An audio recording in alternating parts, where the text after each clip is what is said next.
It took place in South Africa in the year 2004 when a 77-year-old educator was viciously attacked and consumed by a ravenous great white in front of many eyewitnesses.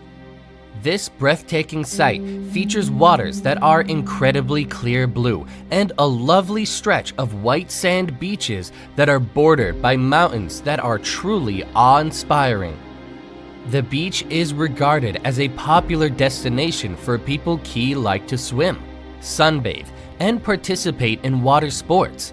The undeniable beauty of the South African coastline is sometimes characterized too by some as a facade, a beauty that conceals the possible danger presented by its marine inhabitants.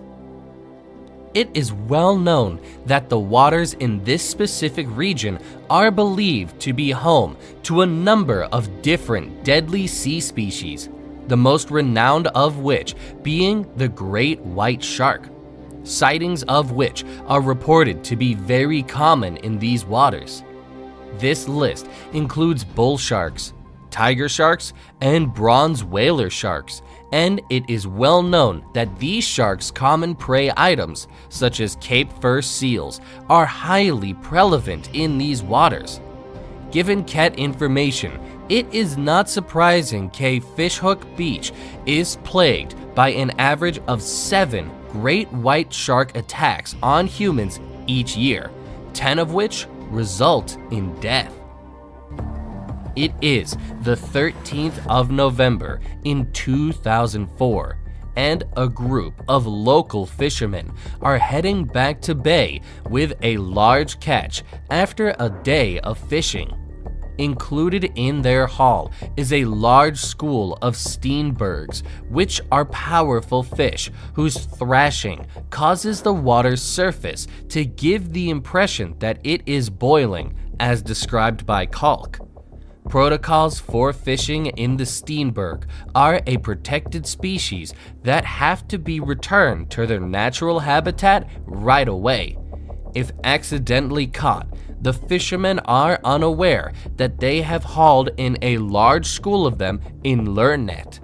Additionally, the water is filled with a heavy pool of fish blood due to the recent fishing activity. As the group navigates the treacherous waters of the ocean for nearly 1.5 kilometers, they would eventually pull their nets from the water and discover that they have unknowingly hauled in some illegal fish. They are well aware of the fishing protocols. The experienced fishermen decide to take a break and release them back into the bay. Little did they know, however, that an extremely massive great white had been drawn by the scent of their bountiful catch, and that it was stalking them from just meters away as they worked to free the steenbergs. Everything seemed to be going smoothly until suddenly the group noticed a massive fin breaking the surface of the water next to their boat. According to an article published by sharktrust.org, almost 2/3 of a shark's membrane is dedicated to the sense of smell alone. In fact, sharks are able to detect a teaspoon of blood in an average of 375,000 liters of water. This means that an open pool of fish blood in the waters near a shark's territory is nothing but a clear invitation for a feast. According to the group, this shark was the largest that they had ever seen. The men knew that she would prefer to chow down on a larger marine mammal such as the aforementioned plethora of Cape fur seals that the bay hosted. The men continued to observe as the shark circles their boat with Lure's eyes locked on the trapped school of fish, but she surprisingly doesn't attack, and a prey circling the boat a few more times. The massive white shark abruptly turns and, to the horror of the men, begins heading straight towards Fishhook Beach on what was a busy day in. It's 7 in the morning, and Fishhook Bay was recently reopened, après avoir et oblong de fermer for the 2 previous days. Tyna Webb, a retired English teacher, gets ready for her usual swim in the morning, a habit that she has kept up for the past 17 years. Tyna, que aimait rester fille s'amasser à swimmer à la baie on a regular basis, at least 6 for a week, for 30 to 45 minutes at a time.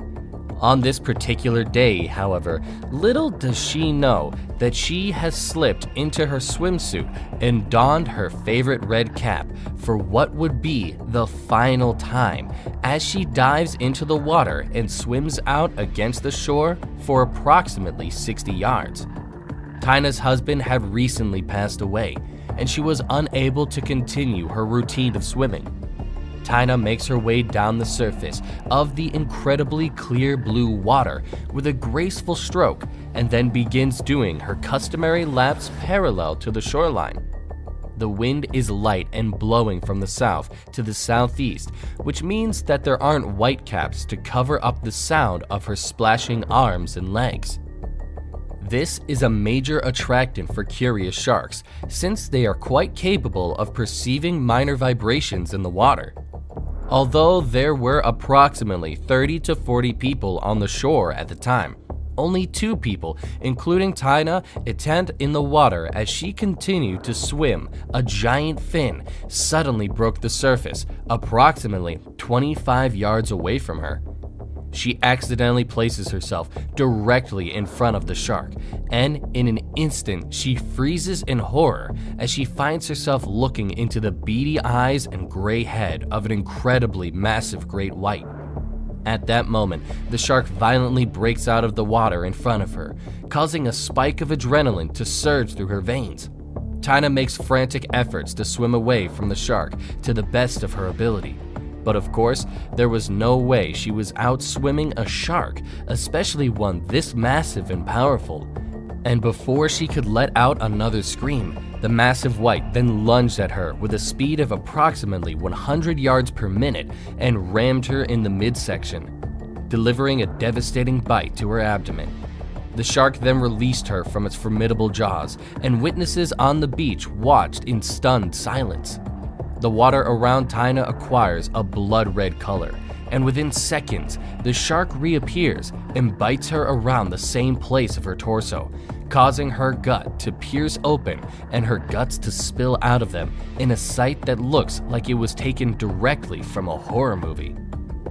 The great white shark would then make a quick spin around Tyna's limp body and come back at her from her other side and with a vicious final strike. A great white would then latch onto Tyna's fragile 77-year-old frame between its jaws and begin to shake her back and forth violently.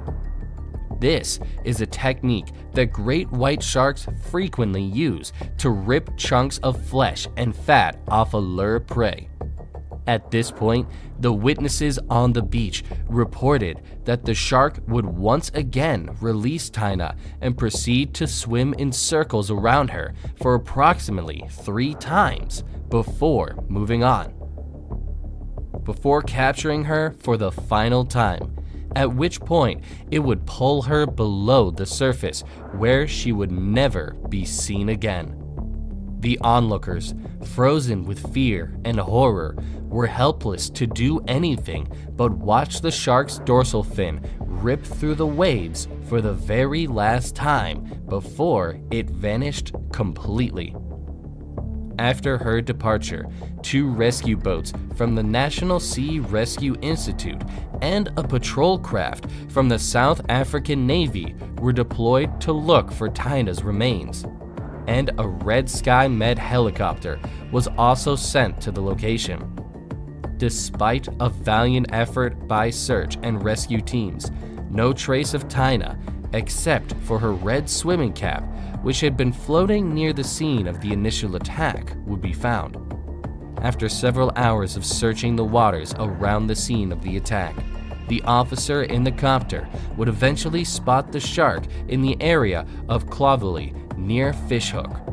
He reported, just like others before him, that this great white was at least 20 feet in length and was larger than the chopper he was flying. One that would assist him in reliving the pleasant times that they had when she would come home from her daily swim wearing her favorite red swim cap and her white bathrobe.